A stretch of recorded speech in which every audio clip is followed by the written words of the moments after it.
ॐ अथ श्री लक्ष्मी अष्टोत्तरशतनामस्तोत्रम्। वन्दे पद्मकरां प्रसन्नवदनां सौभाग्यदां भाग्यदां हस्ताभ्यामभयप्रदां मणिगणैर्नानाविधैर्भूषितां भक्ताभीष्टफलप्रदां हरिहरब्रह्मादिभिः सेवितां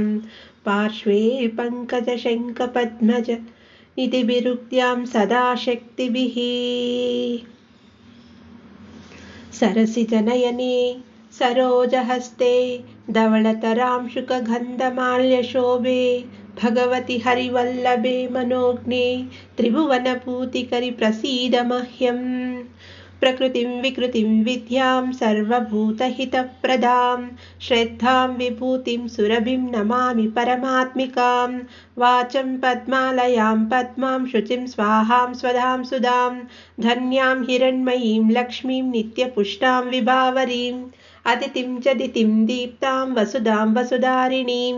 नमामि कमलां कान्तां क्षमां क्षीरोदसम्भवाम् अनुग्रहपरां बुद्धिम् अनगां हरिवल्लभाम् अशोकममृतां दीप्तां लोकशोकविनाशिनीं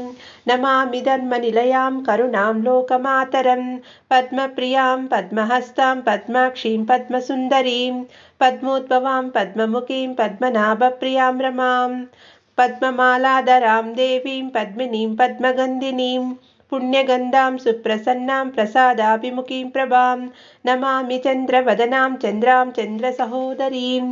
चतुर्भुजां चन्द्ररूपां इन्दिरामिन्दुशीतलाम् आह्लादजननीं पुष्टिं शिवां शिवकरीं सतीं विमलां विश्वजननीं तुष्टिं दारिद्र्यनाशिनीं प्रीतिपुष्करिणीं शान्तां शुक्लमाल्याम्बरां श्रियम् भास्करीं बिल्वनिलयां वरारोहां यशस्विनीं वसुन्धरामुदाराङ्गां हरिणीं हेममालिनीं धनधान्यकरीं सिद्धिं स्त्रैणसौम्यां शुभप्रदां रूपवेश्मगतानन्दां वरलक्ष्मीं वसुप्रदां शुभां हिरण्यप्राकारां समुद्रतनयां जयां नमामि मङ्गलां देवीं विष्णुवक्षस्थलस्थितां विष्णुपत्नीं प्रसन्नाक्षीं नारायणसमाश्रितां दारिद्र्यध्वंसिनीं देवीं सर्वोपद्रववारिणीं नवदुर्गां महालक्ष्मीं ब्रह्मारुद्रेन्द्रसेवितां त्रिकालज्ञानसम्पन्नां नमामि भुवनेश्वरीं लक्ष्मीं क्षीरसमुद्रराजतनयां श्रीरङ्गधामेश्वरीं दासीभूतसमस्तदेववनितां लोकैकदीपाङ्कुरां